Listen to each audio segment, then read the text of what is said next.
Bien, gracias, congresista Delgado. Antes de darle uso a la palabra al próximo congresista, que es el congresista Ceballos, quiero señalarles que en interrupción no hay ampliación de tiempo, así sea cuante a la bancada. Es 1 minuto en interrupción. Bien, congresista Ceballos, tiene uso de la palabra. Sí, presidente. Me pide una interrupción la congresista Alcorta. Congresista Alcorta. Presidente, saluda a todo el gabinete, pero yo me imagino que en un país tan difícil como el Perú es bien difícil llevar a cabo todas estas cosas que se han planificado por más de buenas intenciones.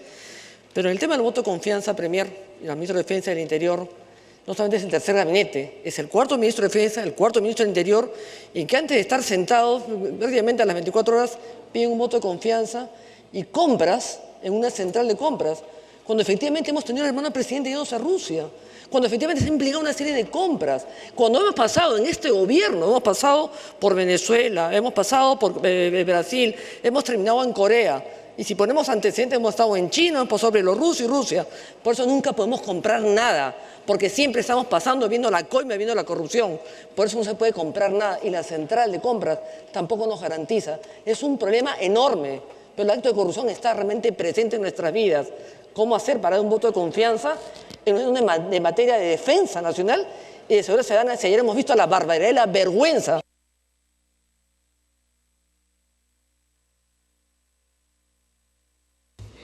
Congresista Ceballos, puede iniciar. Congresista Becerril tiene la interrupción.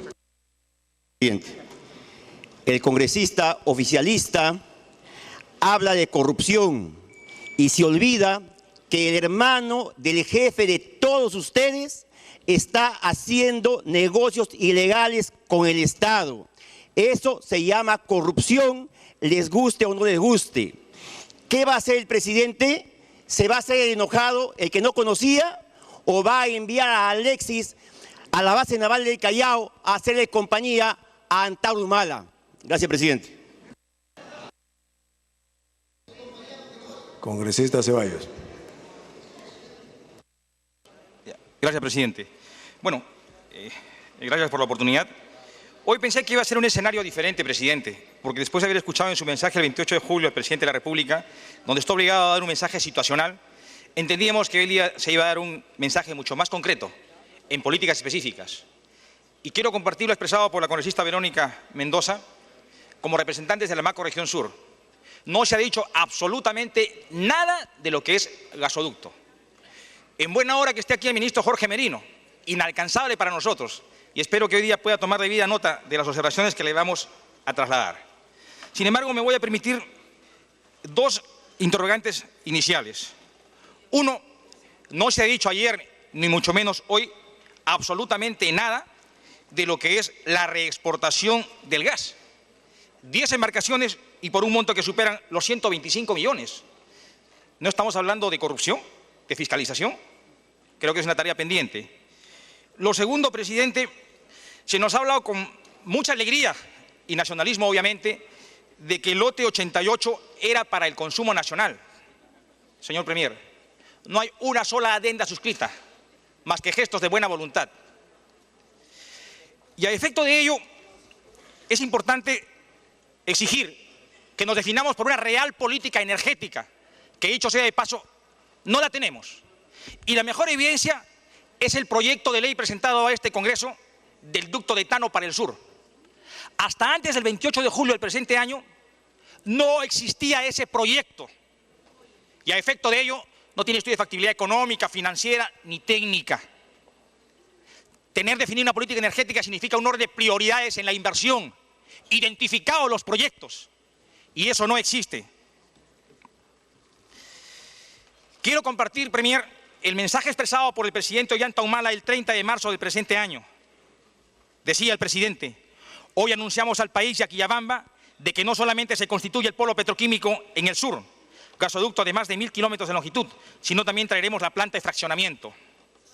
El 16 de abril, el ministro Jorge Merino decía ante una pregunta: ¿para junio se mantiene el inicio del gasoducto? Respondía: sí, estamos en la ruta, no ha habido retraso y hasta el momento vamos bien. Lo que estamos esperando es el informe de la Corporación Andina de Fomento. Todo bien, pero extrañamente recibimos el proyecto de ley con tres componentes, ¿no? El gasoducto de etano, el repotenciamiento financiero de lo que es Petroperú y lo que significa la seguridad energética. Y este proyecto de ley, presidente, no podemos pasarlo por alto. Premier, llamo su atención. Está suscrito por usted, Juan Jiménez Mayor. ¿Cuál es su obligación? Refrendar todo acto del presidente. ¿Y qué dice la exposición de motivos? Es el sustento del proyecto de ley. El proyecto de gasoducto andino no puede ser materializado por el actual concesionario, entiendo que es Kuntur, debido a que no tiene las reservas probadas de gas natural suficiente y además no se conocen los clientes que estarían ubicados en la costa sur y que darán estabilidad económica al proyecto. O sea, recién nos damos cuenta que no hay reservas, recién nos damos cuenta que no hay consumidores, que no hay demanda. Yo quiero refrescar a nuestra memoria. Quien propuso a este Parlamento en diciembre del año pasado un proyecto de ley para que Petroperú pueda participar en el gasoducto fue el Ejecutivo. ¿No sabían en diciembre del año pasado que no había reservas, que no había demanda? Quien puso la primera piedra fue el Ejecutivo, a instancia del presidente. Y dicho sea de paso, no se ha avanzado una pulgada de tubería. Quien dijo que el 888 estaba destinado para el consumo local fue el Ejecutivo.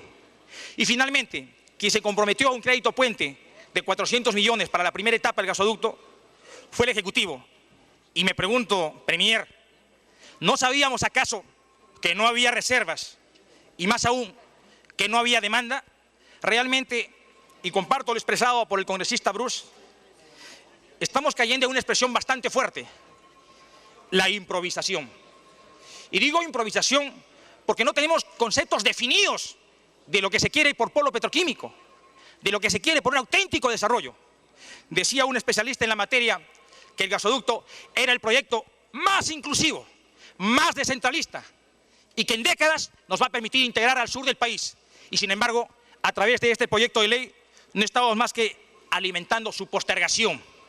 Se nos habló de un proyecto complementario y de lo expresado en los contenidos de esta ley, de lo manifestado reiteradamente por el ministro de Energía y Minas, se nos convierte en un proyecto ya no complementario, sino alternativo. Le doy un minuto para concluir. Conceptos complementarios. Se nos dice que hay un compromiso de Petroperú, está en el proyecto de ley, de 400 millones para hacer el ducto al sur, para el ducto, y los 1.500 millones que son necesarios para el polo petroquímico, ¿quién los pone? ¿Cuál es el estudio fáctico para que este proyecto sea una realidad? Ninguno. Pero solo quiero recordar a este Parlamento que este mismo proyecto del ducto de etano ya fue planteado en el año 2007 por el proyecto Suez Energy y fue desechado por criterios técnicos, pero obviamente se pensó en un proyecto que involucra un auténtico desarrollo para el sur, que era el gasoducto. ¿Y hoy qué estamos haciendo? Y con mayor expresión, señor Premier, ¿qué estamos diciendo? Gracias. Bien, tiene la palabra el congresista Modesto Julca. Gracias, presidente. Me pido una interrupción, presidente, si usted lo considera. Claro que sí, congresista Verónica Mendoza. Gracias, presidente. Gracias, congresista Julca. Complementando muy puntualmente la intervención del congresista Ceballos y en la línea de exigir la mayor de las transparencias, presidente, yo quisiera entender por qué en el proyecto de ley que se nos alcanza se esgrime que no hay reservas de gas probadas. Sin embargo, el señor ministro de Energía y Minas, en declaraciones a la prensa, en reunión sostenida con los parlamentarios del Cusco, nos señaló que reservas de gas habían de sobra y puntualmente nos señaló que en el lote 57 ya Repsol había anunciado la certificación de 2,5 TSF, que el número 2 de Repsol los iba a confirmar en septiembre de este año y que en el lote 58 lo propio, incluso que había serios indicios de gas en el lote Fitzcarral, así como en Madre de Dios y en el BRA. Entonces quisiéramos que se nos aclare, ¿hay o no hay reserva de gas? ¿Y cuál es la razón fundamental por la cual se está postergando la construcción del gasoducto surandino? Gracias, presidente. Gracias, congresista. Modesto Julca. Gracias, presidente. Por su intermedio, un saludo al Premier y a los ministros que lo acompañan, presidente, en esta presentación de su política que nos vienen a exponer al Congreso. Presidente, temas puntuales que como consulta y sugerencia, Premier, debemos de tomar en cuenta. El tema que usted ha mencionado respecto al tema de lucha contra la corrupción, ministro, debe tener políticas y sobre todo medidas más concretas. Creo que lo que usted plantea, el fortalecimiento del tema de Procuraduría, el tema de inhabilitación de funcionarios por corrupción, pero deben haber medidas más específicas. Hemos escuchado a usted además hacer un llamado al Poder Judicial, a la Fiscalía y a los entes que tienen que ver con la lucha contra la corrupción. Pero de ahí, Premier, es necesario adoptar medidas, estrategias y acciones más contundentes. La corrupción ha ingresado a todos los niveles del Estado. Está no solamente en el central, sino sobre todo en los gobiernos regionales, en los gobiernos locales, y esto va lamentablemente alineado con la mala gestión, la ineficiencia que tenemos. Y en ese sentido es necesario, Premier, dar acciones y medidas mucho más concretas, pero sobre todo muestras. Usted ayer, al conocerse este lamentable hecho el hermano del presidente, dio una muestra rápida, una reacción y dio a conocer que el gobierno, que el presidente Ollanta no va a permitir actos de corrupción. Eso hay que verlo en hechos mucho más concretos. Respecto, Premier, al tema de conflictos sociales. Nosotros en el país hemos vivido en los últimos meses una ola de conflictos que se ha generado básicamente por los aspectos socioambientales. Ancash, la región de donde provenimos, es la región que tiene más conflictos sociales. Se ha promovido una serie de mesas de diálogo, mesas de desarrollo, pero aún así la presencia del Estado aún no es contundente. Necesitamos tener claros ejemplos de resultados, de hechos, de muestra de acciones. Ahí creo que la posición del gobierno respecto a las empresas mineras, a la responsabilidad social, debe permitir que las comunidades, que las zonas de donde se extraen los recursos, de donde se extrae el mineral, deban tener una mayor atención. La mayoría de las comunidades que son aledañas a las empresas mineras aún tienen deficiencia de servicios, no tienen carretera, no tienen luz, no tienen energía. Entonces, es necesaria hacer proyectos y propuestas de desarrollo integral en esas zonas. Y ahí viene, Premier, una propuesta, presidente, que hemos realizado y que debe estar en discusión en las próximas semanas, es la redistribución interna del canon minero. Nosotros consideramos que el canon en este momento, si bien es cierto, favorece al distrito y la provincia productora, pero hay zonas, distritos y provincias de las regiones que reciben que no están recibiendo un canon adecuado. Hay montos ínfimos que están siendo considerados y que es necesario una redistribución más equitativa, más justa. Por eso hay una propuesta que ya se ha presentado, esperemos poder debatirla, pero es necesaria también una posición clara y contundente del Ejecutivo respecto a esta propuesta. Asimismo, Premier, el año pasado se creó el gravamen minero. Ese gravamen hoy día está siendo recaudado en la caja central, que está siendo redistribuido en los programas que el gobierno está implementando. Pero existía el famoso aporte voluntario. Ese aporte voluntario de alguna manera atendía necesidades urgentes en cada población, en cada comunidad aledaña a las empresas mineras, en el área de influencia directa que hoy día no se está dando. Por eso nosotros creemos que debe evaluarse una forma para que pueda retornar un porcentaje de ese gravamen a las zonas en las que se genera la riqueza, a las zonas donde las comunidades necesitan tener de alguna manera en el futuro un desarrollo sostenible con obras de impacto productivo, con capacitación, con tecnificación. Y de ahí, Premier, hemos nosotros hecho una propuesta para que se pueda orientar los mayores recursos que vamos a obtener del gravamen minero, del fortalecimiento de la SUNAT, de las nuevas medidas tributarias que deben ser entre 4.000 y 5.000 o 6.000 millones al año. Esos mayores recursos deben orientarse adicionalmente al tema de educación y salud, sobre todo al tema de agricultura y en la sierra. La sierra del Perú y la selva, Premier, tienen la mayor cantidad de pobreza. Aún subsiste la pobreza a nivel crónico en muchos lugares y por eso es necesario invertir una forma agresiva en obras, sobre todo, que tienen que ver con el aspecto de la agricultura. Y creo que ahí la obra de infraestructura de riego, presas, canales, represas, sobre todo capacitación y tecnificación debe ser una prioridad en lo que estos recursos que se están obteniendo deben invertirse de una manera prioritaria. pero no solo como obras sueltas, obras focalizadas, sino como una muestra directa de la intervención del Estado en esas zonas que por años se está esperando mayores recursos, mayores obras. En los últimos años hemos invertido miles de millones en obras de infraestructura a nivel macro que han favorecido y muy bien sobre todo a la costa, a la agroexportación, pero en la sierra no hay la inversión que esperan las comunidades, que esperan los campesinos, y se espera que en esta nueva política de inclusión social se priorice sobre todo las zonas rurales del país y la parte de ceja de selva, que es donde está concentrada la mayor pobreza. Respecto a los temas que tienen que ver, Premier, con el tema de promoción turística, nosotros hemos solicitado y tenemos que aquí reconocer el trabajo del ministro de Comercio, y Turismo de poder priorizar y promover también el turismo interno en regiones donde todavía no hemos tenido la atención debida, como es el caso de Ancash. En la mañana hemos participado en una conferencia de prensa donde se está lanzando el turismo interno y ya somos de alguna manera parte de esa estrategia turística que tenemos que fortalecer. Pero creo que el turismo a nivel nacional debe ir priorizado, sobre todo en las regiones donde están los recursos, donde están esperando las obras de infraestructura, pero donde todavía el Estado no tiene una presencia contundente, una presencia totalmente fortalecida. Y de ahí la necesidad de poder coordinar con los gobiernos regionales, con los gobiernos provinciales y con los operadores turísticos y los inversionistas privados para poder crear íconos turísticos, circuitos turísticos que permitan también que esta industria sin chimenea permita que esos recursos sean utilizados y capitalizados. Y de ahí, Premier, tener la posibilidad de que podamos crear en forma permanente estos programas de promoción turística que nos ayuden a dar a conocer estos destinos turísticos.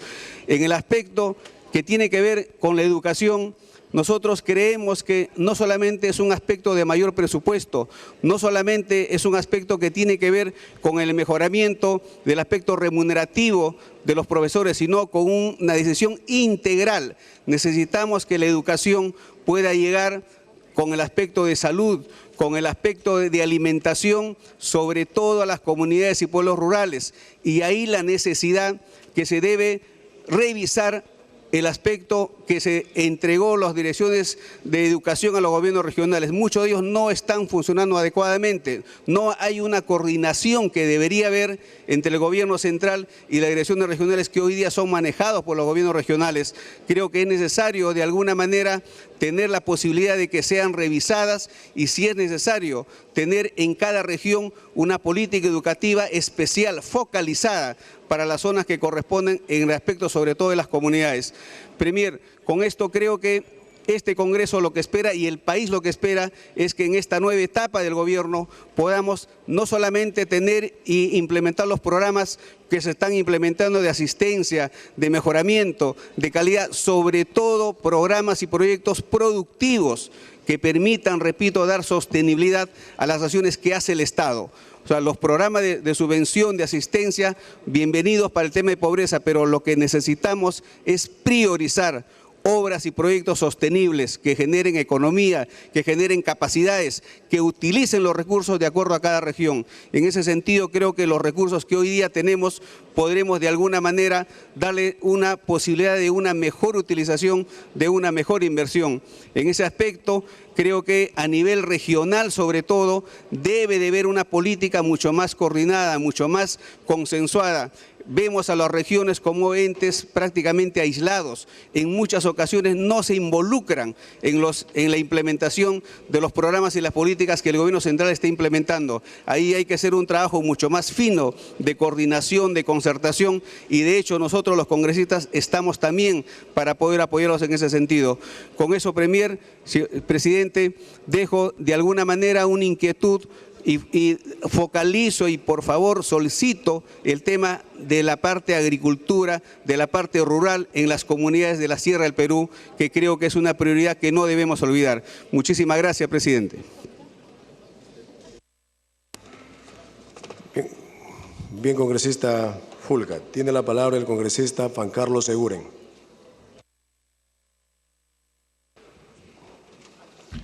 Gracias, presidente. Por su intermedio, saludar al Premier y a su gabinete.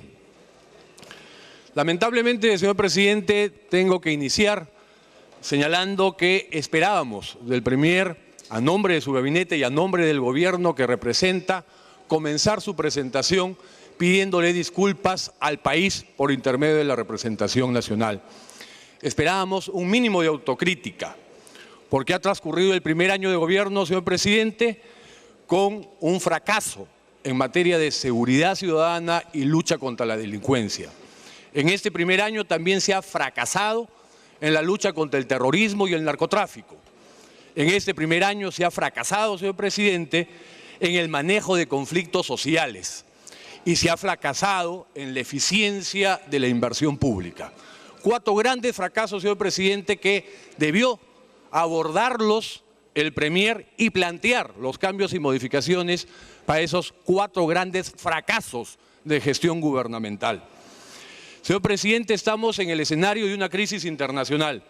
Yo siento en el gabinete una sensación de mucha comodidad y tranquilidad, tal vez por el crecimiento del 6%, pero recordarles que del 2008 al 2009 el Perú cayó en crecimiento de más de 9% a menos de 1%. Y este gabinete, señor presidente, este gobierno, no le vemos reflejos en materia de inversión. No solo porque hay ausencia de propuestas que estén orientadas a una política anticíclica preventiva para ver el mediano plazo, y me refiero del próximo año, sino además porque en el día a día vamos viendo lo que ya se ha señalado por varios parlamentarios, que tenemos una crisis de eficiencia en el gobierno. Crisis grave de eficiencia en el gobierno. Tradicionalmente el gobierno nacional lideraba las inversiones y a raíz de ello tenía autoridad moral para señalar a los gobiernos regionales y locales. Hoy la tortilla se ha dado la vuelta, señor presidente, y los gobiernos regionales, los gobiernos locales superan en eficiencia en el manejo de la inversión pública. Y ello es grave. Tenemos avanzado 3/4 partes del año y el gobierno nacional solo ha ejecutado 27.6%. A este ritmo, señor presidente, este año en el país se va a dejar de ejecutar aproximadamente 15.000 millones de soles. Un gobierno que se llena la boca de inclusión social va a dejar de hacer carreteras, postas médicas, hospitales, comisarías, etcétera, etcétera, señor presidente, por el orden de 15.000 millones. Eso es una vergüenza, como es una vergüenza que 14 de los ministerios, 14, señor presidente, no hayan llegado al día de hoy a ejecutar ni el 20% de su presupuesto. ¡Qué vergüenza, señor presidente! ¡Qué vergüenza de este gobierno! El señor Ollantumala, si nos escucha ahora, debe estar sintiendo vergüenza, señor presidente. Y hay 4 ministerios que han ejecutado entre el 20 y el 35%, mediocremente 4 ministerios. Y un ministerio tal vez se salve, señor presidente, Transportes y Comunicaciones, que va ejecutando 43.6, que sin ser ninguna maravilla, podríamos decir que es por lo menos aceptable. Señor presidente, y no solo es en el manejo de los recursos presupuestados y asignados para proyectos específicos, sino en todas las materias. Basta ver Proinversión. Proinversión tiene una cartera de 10.000 millones de dólares. ¿Sabe cuánto se ha ejecutado, señor presidente? Alrededor del 3% se ha logrado. 3%. 97% sigue con la lentitud de un gobierno panzón, señor presidente, de un gobierno con artritis además, que no tiene la velocidad, ni la firmeza, ni la valentía para tomar decisiones en materias de inversión. Sigue paralizado, señor presidente, las alianzas público-privadas, están paralizadas las obras por impuestos, están paralizadas las concesiones. Señor presidente, la inclusión no pasa por trabajar programas sociales únicamente, que pueden ser importantes y necesarios, pero la verdadera inclusión es generar empleo digno, empleo permanente, empleo sostenible, y para ello hay que reducir la brecha de infraestructura a través de la inversión. Y es el peor escenario que yo recuerde, señor presidente, en 6 años que seguimos el proceso de inversión, que tengamos un gobierno nacional con este grado enorme de ineficiencia. Premier, para terminar, dos aspectos. Usted habla mucho del diálogo y es un gabinete que se pretende caracterizar por el diálogo, pero el diálogo en el marco de la ley, señor Premier. Si me escucha, señor Premier, señor Jiménez, el diálogo tiene que estar en el marco de la ley, señor Jiménez. No se puede dialogar con el delincuente, con el que comete delitos, con el que toma carreteras, con el que violenta la propiedad pública y la propiedad privada. En democracia, la ley es el marco de referencia para los ciudadanos. Si permitimos que se incumpla la ley, entramos en un escenario de anarquía, donde el desorden es el que reina. Y eso no lo puede permitir su gobierno, porque eso no es diálogo, eso es anarquía. Para que termine, un minuto. Para terminar, señor presidente, la presentación del gabinete y de los ministros que espero hagan uso de la palabra para señalar indicadores de gestión, señor presidente, y señalar metas específicas. El país está cansado de discursos, de palabras, de eslogan, inclusión social, gobierno del diálogo. Necesitamos resultados medibles, resultados cuantificables. Y necesitamos, sobre todo, señor presidente, que este nuevo gabinete, aunque buena parte de los ministros ya nos vienen acompañando en este año de ineficiencias y de fracasos, que el tiempo y la experiencia acumulada, que ya la tienen algunos de los ministerios, nos sirve y nos permita encontrarnos, reencontrarnos el próximo año y poder dar la felicitación que quisiéramos, que el día de hoy no la podemos dar. Gracias, presidente. Bien, congresista Mulder. Presidente, muchas gracias. Quiero, en primer lugar, exteriorizar hacia la población una discusión que hemos tenido en la Junta de Portavoces, cuando estuvimos viendo qué tipo de mecánica íbamos a aplicar a este debate. Y se nos señaló allí que el presidente del Consejo de Ministros iba a hacer una exposición general que iba a abarcar todos los ámbitos del gabinete y que, por lo tanto, después de su intervención iba a procederse al debate de los parlamentarios. Algunos parlamentarios, varios voceros aquí presentes, solicitaron que más bien, después de la intervención del presidente del Consejo de Ministros, cada ministro hiciese una intervención de unos 15, 20 minutos para tener un panorama completo del tema, presidente. Pero el resultado que el ministro ha hecho un resumen y ha dejado muchos sectores sin mencionar y algunos simplemente los ha hecho de pasada. Quizá con un énfasis político importante, pero él ha dejado muchas cosas. Y entonces este debate ya parte, presidente, con una deficiencia, porque vamos a tener que tomar temas que no han sido abordados por el presidente del Consejo de Ministros y después los ministros van a tener que responder y nosotros tendremos que reclamar un derecho a réplica porque evidentemente así será, presidente, y supongo que estaremos debatiendo hasta el día de mañana. Y eso, presidente, me lleva justamente a considerar que no se ha tocado nada en materia de salud. Y hay un reporte de que en lo que va del invierno, presidente, y considerando algunos meses del verano y el friaje que ha habido en Puno, son 137 los niños que han muerto por neumonía ya en nuestro país, presidente. Y yo recuerdo que un parlamentario que no está sentado ahora en la bancada y que polemizó conmigo en la televisión, me dijo que a partir del 28 de julio del año 2011 no iba a haber ni uno más. Lamentable. Tampoco se ha mencionado, presidente, y esto es del jueves nomás, los 5 muertos de Mazángaro. Los 5 muertos de Mazángaro, presidente, que no han sido todavía enterrados. Y que es evidente, señor presidente, que deben haber merecido respuestas mucho más precisas y contundentes por parte de este gabinete.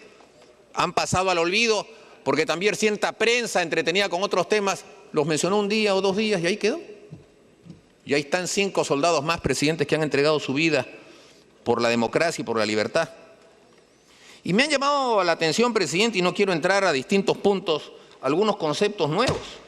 En la página 2 se menciona un concepto interesante, se llama austeridad republicana, que es un concepto prestado de la campaña de Andrés Manuel López Obrador en México, pero es interesante. La austeridad republicana indica que quienes asumen cargos públicos asumen una condición de ciudadanos de a pie en una función pública, entendida esta como un cargo honorífico. No hay dedicación exclusiva, pero hay austeridad republicana. Sin embargo, señor presidente, yo quiero así formular algunas preguntas sobre este tema, porque este es un gobierno que no se ha caracterizado por esa austeridad. El primer decreto de urgencia que emite este gobierno, apenas entrado, presidente, el 3 de agosto, es el decreto de urgencia 045 por el cual le dan 2.000 soles a cada funcionario público. Y el segundo decreto supremo que se emite 4 días después es el 046 por el cual derogan el 045 porque no estaba presupuestado.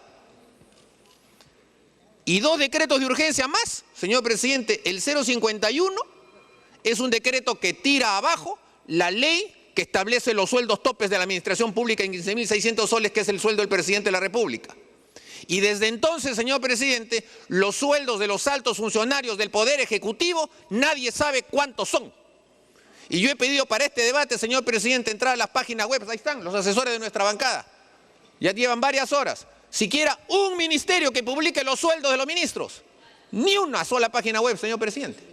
Entonces yo formulo aquí la pregunta, ¿cuánto gana cada ministro? Y que nos diga cada ministro cuánto gana de sueldo, completo, líquido, señor presidente, porque si vamos a hablar de austeridad republicana, que se muestre primero los sueldos que se van teniendo para evitar ese famoso cuento de que se necesita ciudadanos de alta calidad, de alta competitividad, señor presidente, que al final terminan pasando 2 o 3 meses, se van a su casa y son reemplazados por otros.